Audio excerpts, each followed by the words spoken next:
चलो शुरू करते हैं आज का सेशन। तो देखिए, सबसे पहले मोटिवेशन थोड़ा सा ले लेते हैं जिसकी कि बहुत ज़रूरत होती है। चलिए सबसे पहले मोटिवेशन ले लेते हैं। देखिए, मेहनत का फल और समस्या काल देर से सही पर मिलता ज़रूर है। अगर आपने किसी चीज़ के आपने फील किया होगा कि अगर आपने किसी चीज़ के लिए मेहनत की है तो उसका फल आपको ज़रूर मिलेगा, चाहे भले वो देर से मिले। चलिए, तो इस वजह से मैं आपको बता रहा हूँ कि मेहनत करते रहिए, फल आपको अवश्य मिलेगा। चलिए इसी के साथ क्वेश्चन शुरू करते हैं। तो 61 नंबर क्वेश्चन, जैसा कि हमने आपको कल ये क्वेश्चन दिया था, चलिए आज इसका हम आंसर बता देते हैं। तो क्वेश्चन पढ़ लेते हैं। हाल ही में भारत सरकार ने किस देश से आयात होने वाले रिफाइंड पाम तेल पर पूर्ण प्रतिबंध लगा दिया है? चलिए देश का नाम जान लेते हैं। देश का नाम है मलेशिया। देखिए, मलेशिया से जो रिफाइंड पाम तेल आता था उस पर क्या किया भारत सरकार ने कि उस पर पूर्ण प्रतिबंध लगा दिया है। ठीक है, बात समझ में आ गई आपकी जी। चलिए उसके बाद देखिए, इसके बारे में अब थोड़ा सा जान लेते हैं मलेशिया के बारे में। देखिए, तो मलेशिया का जो ये अगर हम इस बारे में बात करें कि मलेशिया अस्तित्व में कब आया, तो मलेशिया अस्तित्व में आया था 31 अगस्त 1963 को और इसकी राजधानी है कुआलालंपुर। इसके प्रधानमंत्री का नाम है महाथिर। ध्यान से नाम सुनिएगा। चलिए मैं आपको थोड़ा सा लिख के बता देता हूँ। महाथिर बिन मोहम्मद। महाथिर बिन मोहम्मद। ठीक है, ये नाम आप समझ गए। और यहाँ पर मुद्रा क्या चलती है? चलिए मुद्रा जान लेते हैं कि यहाँ पर मुद्रा क्या चलती है। यहाँ पर मुद्रा चलती है रिंगित। कौन सी मुद्रा चलती है? रिंगित। तो ये बात आपको समझ में आ गई होगी। चलिए इसके बाद अगला क्वेश्चन देखते हैं। Question number 62। क्वेश्चन पढ़ते हैं। हाल ही में आरबीआई ने किस टेलीकॉम कंपनी की पेमेंट बैंक इकाई एम पैसा का अधिकार प्रमाण पत्र रद्द कर दिया है? तो जैसे कि आप जानते हैं कि एम पैसा कंपनी किसकी थी? वोडाफोन की थी। तो कौन सी बात है, उसका आंसर भी यही होगा। चलिए आंसर देख लेते हैं, वोडाफोन। ठीक है, हाल ही में आरबीआई ने किस टेलीकॉम कंपनी की पेमेंट बैंक इकाई एम पैसा का अधिकार प्रमाण पत्र रद्द कर दिया है? तो वो कंपनी है वोडाफोन। चलिए उसके बाद अगला क्वेश्चन देख लेते हैं। देखिए, हाल ही में पहली बार गणतंत्र दिवस परेड में कौन से दो हेलीकॉप्टर हिस्सा लेंगे? देखिए, तो इन हेलीकॉप्टर को मैं आपको नाम बता देता हूँ। देखिए, एक तो है अपाचे और दूसरा है चिनूक हेलीकॉप्टर।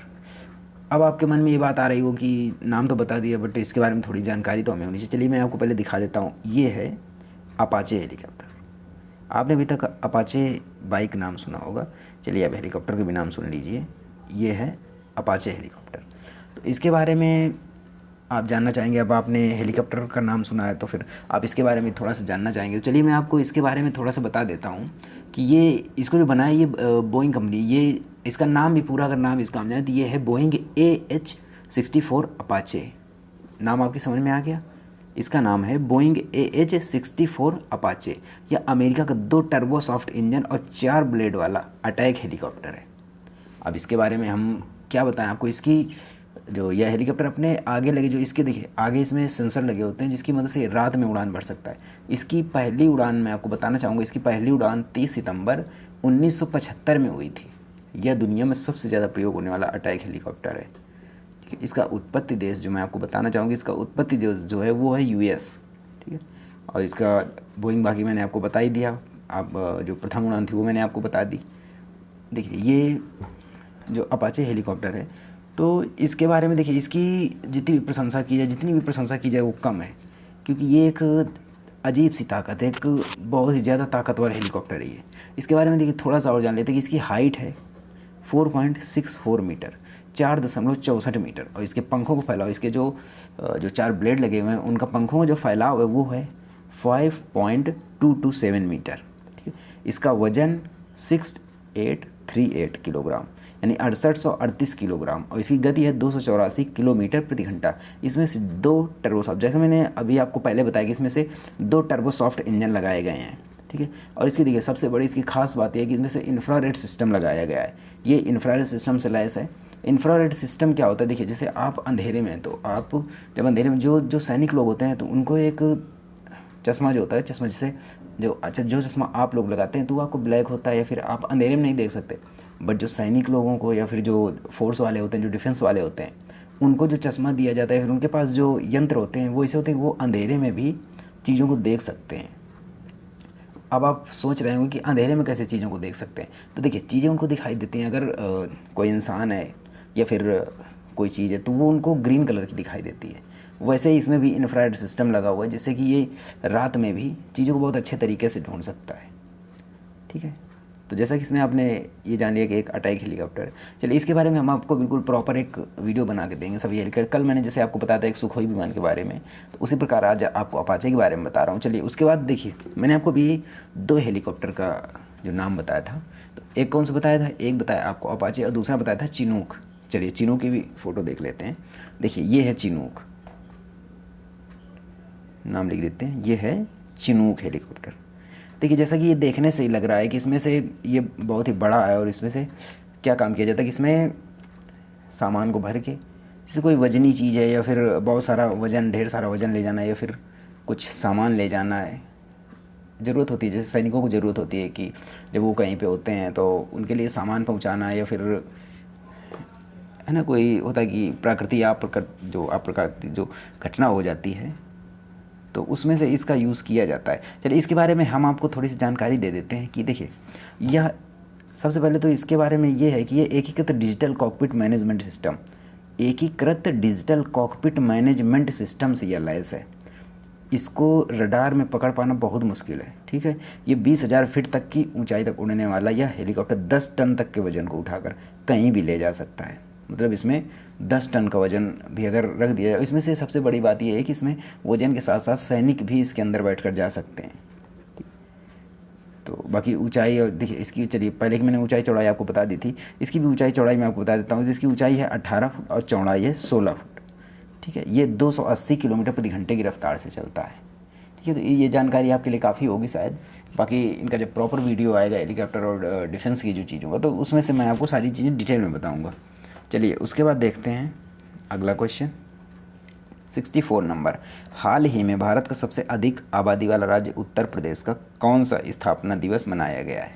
चलिए जान लेते हैं आंसर। ये बनाया गया है 70वां स्थापना दिवस। तो चलिए अब बात आई है अगर उत्तर प्रदेश की, तो चलिए उत्तर प्रदेश के बारे में अब थोड़ा सा जान लेते हैं। देखिए उत्तर प्रदेश का पहले मैप देख लेते हैं। तो ये है उत्तर प्रदेश का मैप। राजधानी है लखनऊ। राजधानी क्या है? राजधानी है लखनऊ। ठीक है, चलिए थोड़ा सा कलर चेंज कर लेता हूँ मैं जी।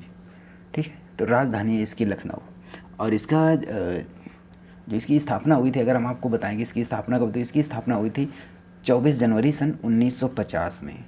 उत्तर प्रदेश की स्थापना 24 जनवरी सन 1950 में हुई थी। इसके राज्यपाल कौन? इसके राज्यपाल हैं आनंदीबेन पटेल। ठीक है, इसके मुख्यमंत्री हैं योगी आदित्यनाथ। उप मुख्यमंत्री हैं केशव प्रसाद मौर्य और दिनेश शर्मा। जो मुख्य सचिव हैं वो हैं राजेंद्र कुमार तिवारी। ठीक है, तो चलिए ये हैं मुख्यमंत्री योगी।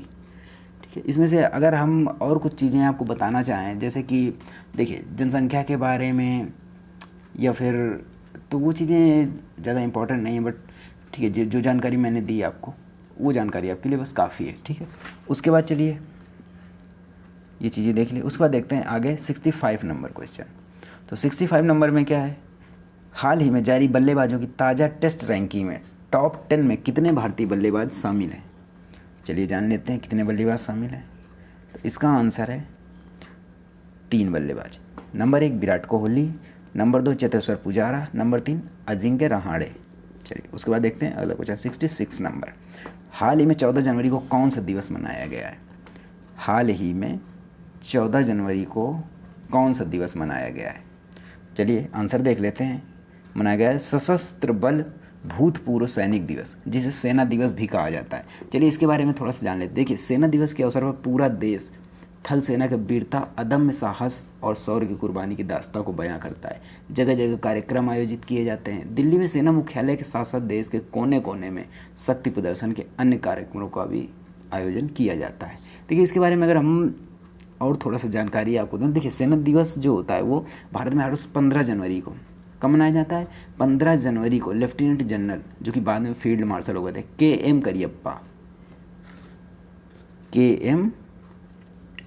करियप्पा, केम करियप्पा के भारतीय थल सेना के शीर्ष कमांडर का पदभार ग्रहण करने के उपलक्ष्य में मनाया जाता है। उन्होंने 15 जनवरी 1949 को ब्रिटिश राज के समय के भारतीय सेना के अंतिम अंग्रेज शीर्ष कमांडर जनरल राय फ्रांसिस बुचर से यह पदभार ग्रहण किया था। तो ये बात आपकी समझ में आ गई। चलिए उसके बाद देखते हैं 67 नंबर। देखिए, हाल ही में प्रधानमंत्री नरेंद्र मोदी के नेतृत्व वाली मंत्रिमंडल की नियुक्त समिति ने एसपीजी प्रमुख अरुण कुमार सिन्हा का कार्यकाल 19 मार्च 2020 से बढ़ाकर कितना कर दिया है। चलिए आंसर देख लेते हैं। तो ये कार्यकाल कर दिया गया 30 जुलाई 2021। चलिए उसके बाद अब देख लेते हैं कि कौन ये है, क्योंकि मोदी को तो आप जानते ही होंगे, ठीक है। बाकी इनको आप देख लीजिए। तो ये हैं एसपीजी प्रमुख अरुण कुमार सिन्हा, ठीक है। बात समझ में आ गई। चलिए उसके बाद देखते हैं अगला क्वेश्चन 68 नंबर। देखिए 68 नंबर में क्या दिया गया कि हाल ही में भारतीय नौसेना ने अपने कर्मियों के किस सोशल साइट के इस्तेमाल करने पर प्रतिबंध लगा दिया है। इसका आंसर है फेसबुक। देखिए नौसेना ने प्रतिबंध इस वजह से लगा दिया क्योंकि काफ़ी सारी जो डिफेंस होता है, तो डिफेंस की काफ़ी सारी चीज़ें होती हैं जिनको कि गुप्त रखना बहुत ज़रूरी होता है। और जो वहाँ के सैनिक होते हैं, जो लोग जाते हैं, तो अगर फेसबुक का कोई यूज़ कर रहा है तो कभी ना कभी कुछ चीज़ें उसमें शेयर कर दी जाती हैं ऐसी, जिनसे कि देश को बहुत ही खतरा होता है। इस वजह से ये साइट बिल्कुल बैन कर दी गई है, ठीक है। चलिए उसके बाद देखते हैं अगला क्वेश्चन 69 नंबर। हाल ही में वाशिंगटन में भारतीय दूतावास अमेरिकी नागरिकों के लिए किस भाषा की कक्षाओं की शुरुआत करेगी। चलिए जान लेते हैं किस भाषा की कक्षाओं की शुरुआत करेगी। वो भाषा है हिंदी भाषा। बात आपकी समझ में आ रही है। मैं आपको रोज़ बताता हूँ कि आप नोट्स ज़रूर बनाते जाइए। अब आप पता नहीं मेरी बात सुन रहे हैं नहीं सुन रहे हैं, मुझे नहीं पता, बट अगर आप नोट्स बना लेंगे तो ये आपके लिए अच्छी बात होगी, मेरे लिए नहीं।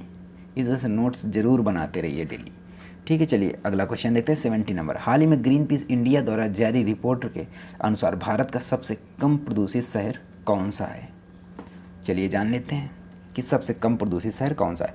तो वो है लुंगलेई शहर, मिजोरम का लुंगलेई शहर। देखिए लुंगलेई शहर के बारे में लुंगलेई से जी, तो क्वेश्चन आपको समझ में आ गया कि लुंगलेई शहर मिजोरम का। चलिए अब जान लेते हैं थोड़ा सा मिजोरम के बारे में। तो मिजोरम का ये देखिए, ये मिजोरम का मैप है। राजधानी इसकी है आइजोल। मिजोरम की राजधानी क्या है? आइजोल। और इसका सबसे बड़ा शहर भी आइजोल ही है। इसकी अगर हम जनसंख्या की बात करें तो जनसंख्या है 206, ठीक, 10,97,206। चलिए और उसके बाद हमने आपको बताया था कि इसकी जो राजधानी है इसकी आइजोल, आइजोल, ठीक है। ये बात आपकी समझ में आ गई। देखिए इसमें से ज़िले हैं 8 और इसके राज्यपाल हैं PS श्रीधरन पिल्लई। राज्यपाल कौन है? PS श्रीधरन पिल्लई। और इसके मुख्यमंत्री हैं जोरामथंगा। बात आपकी समझ में आ रही है। चलिए उसके बाद देखते हैं अगला क्वेश्चन 71 नंबर। हाल ही में दावोस में वर्ल्ड इकोनॉमी फोरम के 50वें सत्र में भारतीय डेलीगेशन का नेतृत्व किसने किया है। आंसर देख लेते हैं। डेलीगेशन का नेतृत्व किया है केंद्रीय वाणिज्य मंत्री पीयूष गोयल ने। चलिए देख लेते हैं, ये है पीयूष गोयल, ठीक है। बात समझ में आ गई। चलिए उसके बाद अगला क्वेश्चन देखते हैं 72 नंबर। हाल ही में once upon a time in Hollywood के लिए ऑस्कर 2020 में बेस्ट एक्टर के लिए नॉमिनेट हुए हैं। कौन नॉमिनेट हुआ है? आंसर देख लेते हैं। वो हैं लियोनार्डो डिकैप्रियो। देखिए इनको आपने, चलिए मैं इनकी फ़ोटो आपको दिखा देता हूँ। देखिए ये हैं लियोनार्डो डिकैप्रियो। आपने इनको बहुत सी मूवीज़ में देखा होगा। इनको जाना जाता है सबसे पहले टाइटैनिक मूवी से, ठीक है। टाइटैनिक मूवी ने मुझे एक बहुत ही अच्छा किरदार निभाया था, इस वजह से इनकी ख्याति उसी मूवी से हुई थी। और बाकी इन्होंने बहुत सारी मूवी में काम किया है।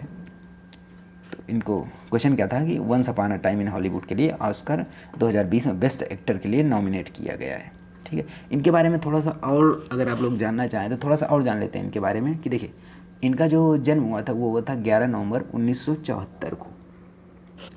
और कहाँ हुआ था? वो हुआ था लॉस एंजल्स में, कैलिफोर्निया, US में, ठीक है। इनका जो देखिए ऑक्यूपेशन या फिर व्यवसाय जो था वो फिल्म प्रोड्यूसर और एक्टर और इन्वायरमेंटलिस्ट, ठीक है। बात आपकी समझ में आ गई। चलिए उसके बाद देख लेते हैं, अगर आपको जानना है कि इनके फादर का नेम क्या था फिर, तो फादर का नेम था जॉर्ज डिकैप्रियो, ठीक है। चलिए उसके बाद देख लेते हैं अगला क्वेश्चन 73 नंबर, हाल ही में अभी तक की सबसे मूल्यवान अमेरिकी कार कंपनी बनी है, तो कंपनी कौन सी बनी है? वो है टेस्ला। चलिए अब आपने क्वेश्चन पढ़ा कि अभी तक की सबसे मूल्यवान अमेरिकी कार कंपनी बनी है टेस्ला, तो अब आपको मन कर रहा होगा कि नहीं टेस्ला कार कंपनी, एक बार कार तो देखना बनता है। चलिए मैं आपको कार दिखा देता हूँ, ये है टेस्ला की कार, ठीक है, देख लिया आपने, ये होती है टेस्ला की कार। चलिए उसके बाद आते हैं अगले क्वेश्चन पे 74 नंबर, हाल ही में हरियाणा सरकार के अनुसार राज्य में पिछले 5 वर्षों से 2014 से 2019 में लिंगानुपात 52 अंक बढ़कर 2019 में कितना हो गया है? चलिए इसका आंसर देख लेते हैं, तो वो हो गया है 923 महिलाओं में, 1000 पुरुष में 923 महिलाएं। ठीक है, बात आपके समझ में। चलिए उसका मैप देख लेते हैं, ये है मैप। अब इसमें से कुछ चीज़ जान लेते हैं। देखिए जैसे इसकी राजधानी हम देख लेते हैं, हरियाणा की राजधानी क्या है? वो है चंडीगढ़। ठीक है, बात आपकी समझ में आ गई। और सबसे बड़ा शहर है फरीदाबाद। ठीक है, इसके मुख्यमंत्री हैं मनोहर लाल खट्टर, जो कि भाजपा के हैं। तो बाकी चीज़ें तो ठीक है, बाकी आप समझ रहे होंगे। तो ये थोड़ी थोड़ी चीज़ें से इनकी जो जानकारी है वो रखना बहुत ही ज़रूरी है। तो ये चीज़ें आप ज़रूर नोट करते जाया करिए कि अगर कोई आपको मैं एक चीज़ बता रहा हूँ, एक आंसर बता रहा हूँ, अगर ये सिर्फ एक आंसर बता दूँगा तो उससे शायद आपका भला नहीं होगा। तो इस वजह से मैं आपको 2-2 3-3 आंसर बताता रहता हूँ, जिससे कि आपको थोड़ा सा नॉलेज हो जाए। ठीक है, चलिए उसके बाद देखते हैं अगला क्वेश्चन। अगला क्वेश्चन है 75 नंबर, हाल ही में Lokmanya Tilak national journalism award किसे प्रदान किया गया? तो आंसर देख लेते हैं, आंसर है संजय गुप्ता। किसको प्रदान किया गया था? संजय गुप्ता। चलिए उनकी फ़ोटो देख लेते हैं। इसमें से संजय गुप्ता, ये तो मोदी हैं, और ये हैं इसमें संजय गुप्ता। ठीक है, बात आपकी समझ में आ गई होगी। उसके बाद देखते हैं अगला क्वेश्चन 76 नंबर, हाल ही में मोदी सरकार ने जम्मू कश्मीर में विकास कार्यों के लिए कितने हज़ार करोड़ रुपयों के पैकेज का ऐलान किया है? तो चलिए आंसर देख लेते हैं, आंसर है 80,000 करोड़ रुपए। चलिए अब थोड़ा सा जम्मू कश्मीर के बारे में जान लेते हैं। तो देखिए इसमें डिस्ट्रिक्ट हैं 22, और कैपिटल देखिए, कैपिटल जो विंटर में होती है वो जम्मू होती है, समर में होती है वो श्रीनगर होती है। चलिए देखिए ये है जम्मू कश्मीर, और ये है लद्दाख, जो कि अभी लद्दाख और जम्मू कश्मीर अलग अलग किए गए हैं। देखिए इसके गवर्नर हैं सत्यपाल मलिक। कौन है governor? Satyapal Malik. Chief minister कौन है? उमर अब्दुल्ला। चलिए तो ये बात समझ में आ गई आपके। ठीक है, उसके बाद देखते हैं अगला क्वेश्चन 77 नंबर, हाल ही में निजी क्षेत्र के किस बैंक द्वारा एटीएम से कार्डलेस कैश निकासी सुविधा शुरू की गई है? इसका आंसर देख लेते हैं। इसका आंसर है ICICI बैंक। ठीक है, बात समझ में आ गई होगी। उसके बाद देखते हैं अगला क्वेश्चन, हाल ही में 2018-2019 में टेस्ट क्रिकेट में सर्वाधिक विकेट लेने के लिए किसे अवार्ड दिया गया? तो आंसर देख लेते हैं। देखिए इसमें से ये जो अवार्ड दिया गया, वो अवार्ड का नाम यहाँ पे थोड़ा सा गलत प्रिंट हो गया है। इसमें से अवार्ड का ये नाम दिया गया है कि दिलीप सरदेसाई अवार्ड दिया गया, बट दिया किसको गया? दिया गया है जसप्रीत बुमराह को। किसे दिया गया है? जसप्रीत बुमराह को। तो इस चीज़ को आप थोड़ा सा सही से नोट कर लीजिएगा कि ये जो उत्तर दिया गया है, ये दिया गया कि ये कौन सा अवार्ड दिया गया है, बट इसमें से क्वेश्चन है किसे दिया गया है, तो वो दिया गया है जसप्रीत बुमराह को। ठीक है, अगला क्वेश्चन देखते हैं, हाल ही में नीति आयोग द्वारा जारी सतत विकास लक्ष्य सूचकांक 2019 में कौन सा राज्य सबसे निचले पायदान पर था? आंसर देख लेते हैं, राज्य का नाम है बिहार। तो चलिए थोड़ा सा जान लेते हैं बिहार के बारे में। देखिए बिहार की पहले मैप देख लेते हैं, ये है बिहार। सीमाएं कौन कौन सी हैं? उत्तर प्रदेश, नेपाल, झारखंड और वेस्ट बंगाल। अब इसमें से देखिए इसकी राजधानी क्या है? राजधानी है इसकी पटना। सबसे बड़ा शहर पटना ही है। ठीक है, राज्यपाल जो इसके हैं वो, राज्यपाल का तो खैर कन्फर्म नहीं, मुख्यमंत्री जो हैं वो नीतीश कुमार। ठीक है, मुख्यमंत्री जो इसके हैं वो नीतीश कुमार हैं। और बाकी विधानमंडल, विधान परिषद की सीटों में ये समझिए कि 75 सीटें विधान परिषद में, विधानसभा में 243 सीटें। बाकी वही नॉर्मल जानकारी। तो जो आपके लिए जानने वाली चीज़ थी वो थी मुख्यमंत्री। मुख्यमंत्री कौन है? नीतीश कुमार। ठीक है, और जो भाषा है वो तो हिंदी है, और राजधानी पटना है। चलिए इसी के साथ अगला क्वेश्चन देखते हैं, हाल ही में किस भारतीय बल्लेबाज ने बतौर ओपनर इंटरनेशनल वनडे क्रिकेट में सबसे तेज़ 7,000 रन बनाने का विश्व रिकॉर्ड बनाया है? तो आंसर देख लेते हैं, आंसर है रोहित शर्मा।